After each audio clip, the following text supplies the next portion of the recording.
नमस्कार दोस्तों।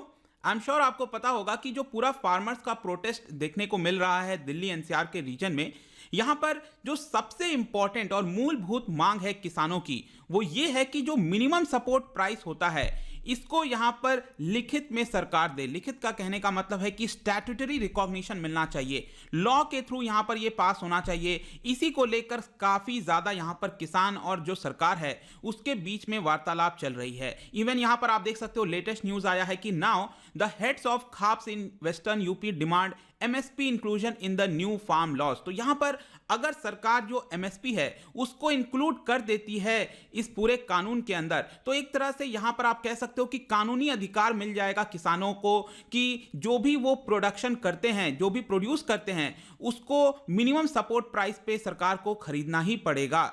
लेकिन आपके एग्जाम पॉइंट ऑफ व्यू से दोस्तों यहां पर ये जो एमएसपी है ये काफी इंपॉर्टेंट हो जाता है। मैं आपको इस पूरे वीडियो में समझाऊंगा कि एमएसपी का कैलकुलेशन कैसे होता है, पहले क्या होता था, 2018 के बाद क्या चेंज हुआ।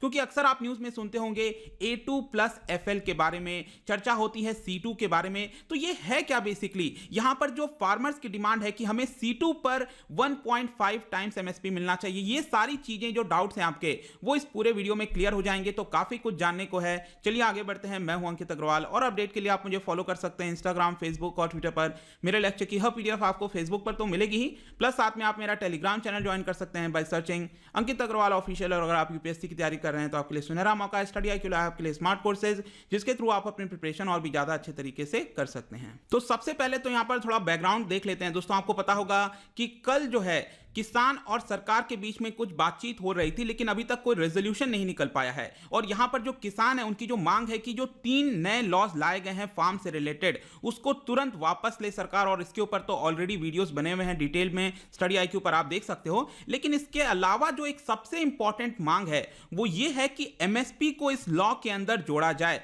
मतलब कि जो एमएसपी है उसको कानूनी दर्जा दे दिया जाए, ताकि आगे से सरकार जो है एमएसपी देने से डिनाई नहीं कर सकती। क्योंकि ध्यान रखना है आपको, एमएसपी एक बार कानूनी प्रक्रिया में आ गया तो यहां पर फिर सरकार ये नहीं कह सकती कि हम आपको एमएसपी इस पर नहीं दे सकते। क्योंकि यूजुअली आपने देखा होगा सरकार एमएसपी तो अनाउंस कर देती है, लेकिन किसानों को एक्चुअल में कई बार बहुत सारे क्रॉप्स में वो मिलता नहीं है। ज़्यादातर जो पैडी है, वीट्स हैं, उन्हीं के ऊपर जो प्रोक्योरमेंट है वो सरकार के द्वारा किया जाता है। तो एमएसपी एक बार लॉ के रूप में कन्वर्ट हो गया तो जो किसान है वो डायरेक्टली कोर्ट के पास जा सकते हैं कि देखिए ये लॉ में बोला गया है, लेकिन सरकार एमएसपी के थ्रू प्रोक्योरमेंट नहीं कर रही है।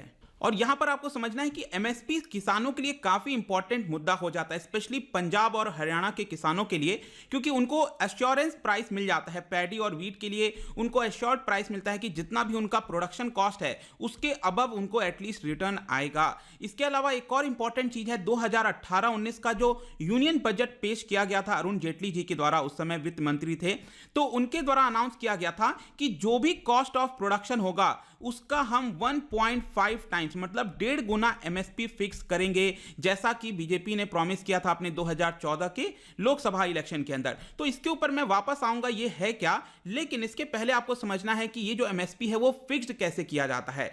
सबसे पहली चीज आपको याद रखनी है इस कमीशन के बारे में, इसका नाम है commission for agricultural cost and prices, CACP। ये बेसिकली क्या करती है, एमएसपी के बारे में रिकमेंड करती है। किसको रिकमेंड करती है, ये करती है cabinet committee on economic affairs. ये आपको ध्यान रखना है, अल्टीमेट जो डिसीजन है दोस्तों वो CCEA के द्वारा लिया जाता है और जो रिकमेंडेशन है वो CACP के द्वारा दिया जाता है। तो ज्यादातर यही होता है कि जो भी CACP रिकमेंड करती है कैबिनेट कमिटी को, वो उसको मान लेते हैं।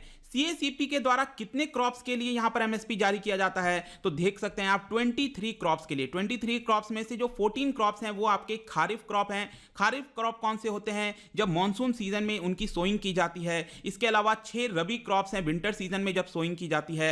ये आप देख सकते हो, राबी क्रॉप्स जो है वीट हो गया, बार्ले, चना, ठीक है, इस तरह के आपको क्रॉप्स मिलेंगे। इसके अलावा तो ये 14 + 6 हो गए आपके 20। इसके अलावा 3 और क्रॉप हैं जैसे सुगर केन है, जूट है, कोपरा है। तो ये 23 क्रॉप के लिए जो एमएसपी है वो डिसाइड किया जाता है। अब आपके मन में सवाल आएगा कि जो एमएसपी डिसाइड किया जाता है कि किसान को अपनी उपज का इतना दाम मिलेगा, मिनिमम इतना प्राइस मिलेगा, सरकार उनको देगी, तो ये डिसाइड कैसे किया जाता है? मतलब कि जो सीएसीपी है वो कौन से आंकड़ों के थ्रू यहां पर आती है, किस चीज को देखती है जिसके थ्रू डिसाइड होता है कि ये एमएसपी तय किया जाएगा? तो इसमें जो सबसे इंपॉर्टेंट चीज है दोस्तों, वो देखा जाता है कॉस्ट ऑफ कल्टीवेशन का। जी हां, जो कॉस्ट ऑफ कल्टीवेशन है वो सबसे इंपॉर्टेंट है, उसको कंसीडर किया जाता है। इसके अलावा और भी बहुत सारी चीजें हैं, जैसे कि आप देख सकते हो कि जो डिमांड और सप्लाई है उस पर्टिकुलर क्रॉप का वो कैसा है, input output price parity, changes in input prices कैसे हैं, ट्रेंड कैसा है मार्केट प्राइस का, बहुत सारी चीजें होती हैं जो कि कंसीडर किया जाता है और तब जाकर जो सीएसीपी है वो डिसाइड करती है। फॉर सपोज मैं कहता हूं कि 1500 रुपए रखा गया है गेहूं के लिए, तो ये डिसाइड कर लिया जाता है और फाइनली ये अप्रूव किया जाता है कैबिनेट कमेटी के द्वारा। लेकिन दोस्तों क्या होता है कि ये सारी चीजें बेसिकली चेंज हो जाती हैं 2018 के बजट में। जब 2018 में यूनियन बजट के समय अरुण जेटली जी अनाउंस कर रहे थे, उन्होंने ये बताया कि जो पहले का फॉर्मूला होता था जहां पर ये सारी चीजें कंसीडर की जाती थी, अब इसके थ्रू नहीं किया जाएगा। अब यहां पर सिंपल ये तरीका होगा कि जितना भी कॉस्ट आता है, जितना भी लागत आता है किसान का उपज को उगाने के लिए, उसको प्रोड्यूस करने के लिए, उसका सिंपली हम 1.5 टाइम्स मल्टीप्लाई कर देंगे। सपोज गेहूं है, उसके लिए 1000 रुपए कॉस्ट आता है, तो 1000 इंटू 1.5 ये हो जाएगा 1500 रुपए। तो ये किसान के लिए एमएसपी हो गया उस गेहूं का प्राइस। तो एक तरह से आप कह सकते हो कि जो सीएसीपी है अब क्या करती है, वो इन सब चीजों को नहीं देखती है, वो बस जो कॉस्ट ऑफ प्रोडक्शन है उसका क्या प्राइस है उसको सिंपली मल्टीप्लाई कर देती है 1.5 टाइम से और ये बन जाता है एमएसपी। तो अब ये इस तरह से होने लगा है। पहले ये होता था कि ये सारी चीजें कैलकुलेट की जाती थी। अब यहां पर एक और क्वेश्चन है कि क्या इतना आसान है कॉस्ट ऑफ प्रोडक्शन को निकालना? अब कॉस्ट ऑफ प्रोडक्शन भी आप सोच के देखिए, राज्य के लिए अलग होगा, नेशनल लेवल पर हो सकता है दूसरे राज्य में अलग हो, यहां पर अलग अलग सिनेरियो के टाइम अलग अलग कॉस्ट आ सकता है। तो कॉस्ट ऑफ प्रोडक्शन क्या होगा? बेसिकली ये 1000 रुपए कितना कॉस्ट है, क्या ये 1200 है कि 1100 है, ये निकालना बहुत मुश्किल होता है।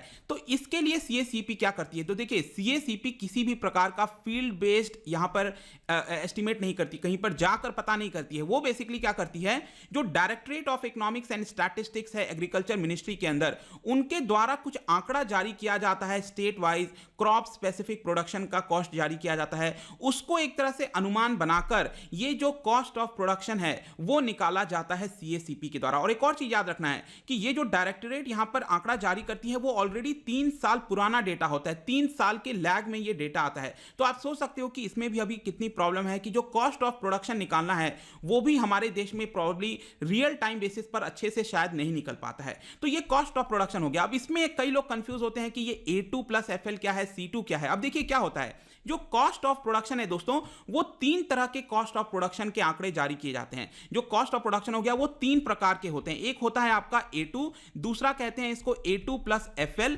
और तीसरा होता है C2। ये 3 तरह के होते हैं, वो आपको ध्यान रखना है। और ये स्टेट वाइज और ऑल इंडिया लेवल पर निकाला जाता है। मतलब महाराष्ट्र के लिए A2 अलग से होगा, उत्तर प्रदेश के लिए A2 अलग से होगा, इस तरह से स्टेट वाइज भी निकाला जाता है और ऑल ओवर इंडिया लेवल के बेसिस पर भी निकाला जाता है। तो अब यहां पर क्वेश्चन है कि ये A2 क्या होता है सबसे पहले, क्योंकि आपको सीरियल वाइज समझना है। A2 प्लस FL फिर C2 आपको समझना है। तो A2 बेसिकली क्या होता है कि यहां पर जो फार्मर किसी भी चीज का प्रोडक्शन कर रहा है, उगा रहा है गेहूं का सपोज, तो उसमें उसका कितना लागत लगा कैश में एज वेल एज काइंड के अंदर। तो यहां पर सीड का कितना कॉस्ट है, फर्टिलाइजर का कितना कॉस्ट है, पेस्टिसाइड हो गया, हायर्ड लेबर जो उसने लेबर बुलवाए बाहर से, जो लैंड अगर उसने लीज पर लिया हुआ है, फ्यूल का कितना कॉस्ट है, इरिगेशन, ये सारे जो कॉस्ट होते हैं दोस्तों, उन सबका कॉस्ट जोड़ा जाता है और इसी को कहा जाता है A2 कॉस्ट। लेकिन अब A2 प्लस FL क्या होता है? देखिए, FL का मतलब है अनपेड फैमिली लेबर। FL का मतलब हो गया फैमिली लेबर। तो क्योंकि आपको समझना है, अगर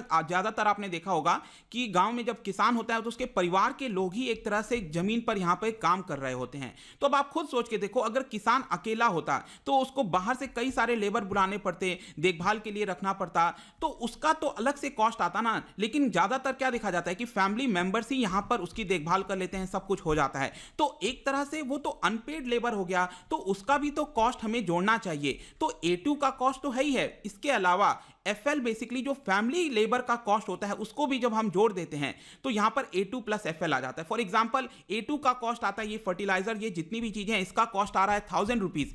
जो family labour, unpaid family labour है, इसका कॉस्ट आ रहा है 200 रुपए। तो टोटल A2 प्लस FL हो जाएगा 1200 रुपए। लेकिन अब एक और क्वेश्चन है, ये बेसिकली जो C2 है वो क्या है? यहां पर C2 का मतलब क्या हुआ दोस्तों? देखिए C2 का सिंपल अर्थ है कि ये इससे भी ज्यादा कॉम्प्रिहेंसिव होता है, क्योंकि कई बार आपने देखा होगा कि जो लैंड पर वहां पर किसान अपना उपज उगा रहा है, तो लैंड कई बार वो उसका खुद का लैंड होता है। तो क्या उसको कोई बाहर से लोन लेना पड़ता है लैंड को खरीदने के लिए, कुछ करने के लिए? नहीं लेना पड़ता है। तो हमें उसका भी तो कॉस्ट जोड़ना चाहिए, क्योंकि बड़े बिजनेसेस का अगर आप देखोगे, ज्यादातर जितने भी बिजनेस होते हैं, चाहे अडानी अंबानी, वो लोग क्या करते हैं, बैंकों से लोन लेते हैं, उसके ऊपर यहां पर इंटरेस्ट पे करना होता है। लेकिन कई बार देखने को मिला है यहां पर जो किसान है वो उसका खुद का लैंड हुआ तो उसको रेंट तो थोड़ी पे करना है, लेकिन वो भी एक तरह से कॉस्ट है ना, उसको भी तो हमें यहां पर जोड़ना चाहिए। इंटरेस्ट जो उसको देना पड़ता, अगर नॉर्मल कंडीशन में अगर उसके पास लैंड नहीं होता तो वो लोन पर लेता किसी चीज को, तो उसके ऊपर भी यहां पर उसको इंटरेस्ट पे करना पड़ता, लेकिन अभी वो दिख नहीं रहा है कॉस्ट। तो वो सारे जो कॉस्ट है दोस्तों, उसको भी जब हम जोड़ देंगे तो ये C2 निकल आएगा। तो यहां पर 1200 प्लस यहां पर आप कह सकते हो कि ये वाला जो एक्स्ट्रा कॉस्ट है ये 300 रुपए आता है, इंटरेस्ट वगैरह सब कुछ लेके। तो टोटल जो C2 आएगा यहां पर 1500 आएगा। तो यहां पर आपको चीजें समझ में आ गई होंगी कि A2 सबसे कम होता है कॉस्ट, फिर A2 प्लस FL उससे ज्यादा होता है, और C2 सबसे ज्यादा होता है क्योंकि वो ज्यादा कॉम्प्रिहेंसिव होता है। अब यहां पर अल्टीमेट एक सवाल आता है कि जो CACP यहां पर कॉस्ट कंसीडर करती है, जो कॉस्ट ऑफ प्रोडक्शन निकालती है, क्योंकि कॉस्ट ऑफ प्रोडक्शन पे ही सब कुछ डिपेंड करेगा कि MSP कितना होगा। कॉस्ट MSP मैंने क्या बताया, MSP कैसे डिसाइड होगा? जो भी कॉस्ट ऑफ प्रोडक्शन है, तो सपोज कॉस्ट ऑफ प्रोडक्शन 1000 रुपए है, इंटू क्या करना है हमें 1.5 करना है, तो MSP यहां पर कितना हो जाएगा, 1500 हो जाएगा। तो जो CACP ये कॉस्ट ऑफ प्रोडक्शन निकालती है वो कौन सा कॉस्ट लेती है? क्या वो A2 का लेती है, या फिर A2 प्लस FL का लेती है, या फिर C2 का लेती है? देखिए 2018 में जब वित्त मंत्री अरुण जेटली अनाउंस कर रहे थे इसके बारे में, तो उन्होंने सिंपली ये कहा था कि 1.5 times of cost of production होगा। उन्होंने ये नहीं एग्जैक्टली बताया क्या ये A2 प्लस FL होगा या फिर C2 होगा, क्या होगा। लेकिन आगे चलकर जो CACP ने अपना आंकड़ा जारी किया उसमें ये मेंशन था कि उन्होंने जो आंकड़ा लगाया है वो 1.5 times of A2 plus FL है। ध्यान रखना वो C2 का नहीं है। यही मेन मुद्दा है यहां पर फार्म एक्टिविस्ट का। फार्म एक्टिविस्ट जो है, फार्मर्स हैं, उनका यह कहना है कि जो MS स्वामीनाथन ने यहां पर फॉर्मूला बताया था, उन्होंने कहा था कि 1.5 टाइम्स इंटू C2, जो C2 का कॉस्ट है उसके हमें 1.5 टाइम्स चाहिए। आप A2 प्लस FL दे रहे हो। इवन इनका आरोप था कि बीजेपी ने भी जब प्रॉमिस किया था लोकसभा इलेक्शन में, तो उन्होंने कहा था C2 इंटू 1.5 टाइम्स होना चाहिए, नॉट A2 प्लस FL। और यहां पर आप देख सकते हो, फॉर एग्जाम्पल 2018-19 का आप पैडी का एग्जाम्पल लीजिए। पैडी के एग्जाम्पल में मैंने आपको क्या बताया, A2 प्लस FL का कॉस्ट यह है, C2 का कॉस्ट ऑब्वियस सी बात है ज्यादा होगा। तो C2 का अगर आप इंटू मल्टीप्लाई कर दोगे 1.5 टाइम्स, तो ये करीब निकल कर आ रहा है 2300 रुपए। लेकिन MSP कितना है 2018-19 में, ये आप देख सकते हो, ये है आपका 1750 रुपीज। ठीक है, तो एक तरह से आप कह सकते हो कि A2 प्लस FL का 1.5 टाइम्स दिया जा रहा है, ना कि C2 कॉस्ट का। तो ये एक मेन मुद्दा है किसानों का कि ये भी हमें C2 के बजाय मिलना चाहिए, ना कि A2 प्लस FL। अब फाइनली यहां पर सरकार क्या कह रही है? देखिए सरकार बेसिकली ये कह रही है कि देखिए हम जो भी कॉस्ट ऑफ प्रोडक्शन यहां पर CACP निकालती है वो सभी चीजों को देखती है, A2 plus FL, C2 cost सभी कुछ देखती है। यहां पर स्पेसिफिकली C2 इंटू ये नहीं कर सकते। हमारा ये मानना है कि हम जो एक्सपर्ट, जो रिकमेंडेशन दिया जाता है एक्सपर्ट कमेटी के द्वारा टाइम टू टाइम, उसके हिसाब से यहां पर कॉस्ट ऑफ प्रोडक्शन निकालते हैं। यहां पर स्पेसिफिकली हम A2 प्लस FL नहीं, C2 भी नहीं, यहां पर ओवरऑल चीजों को देखते हैं और तब हम यहां पर निकालते हैं। तो आई होप कि ये पूरा मुद्दा आपका समझ में आ गया होगा। जहां तक अभी प्रोटेस्ट की बात है, तो आपको पता होना चाहिए कि कल सरकार ने सजेस्ट किया था कि सभी जो फार्मर हैं वो एक पैनल बना ले 5 मेंबर का, लेकिन यहां पर फार्मर्स ने मना कर दिया है कि हम 5 मेंबर का पैनल नहीं बनाएंगे, क्योंकि इतने सारे किसान प्रोटेस्ट पर आए हैं और सिर्फ 5 लोग कैसे रिप्रेजेंट कर सकते हैं। इसलिए जितने भी फार्मर्स आए थे, मतलब कि उसमें से कुछ जो लीडर्स हैं वो सभी इसके अंदर शामिल होंगे और हमारा जो ऑब्जेक्शन है उसको हम रेज करेंगे। लेट्स सी कि आगे क्या होता है। बट आई होप कि इस वीडियो के थ्रू आपको सब कुछ MSP के बारे में पता चल गया होगा। जाने से पहले मैं आपके लिए 2 इंपॉर्टेंट क्वेश्चन लेकर आया हूं।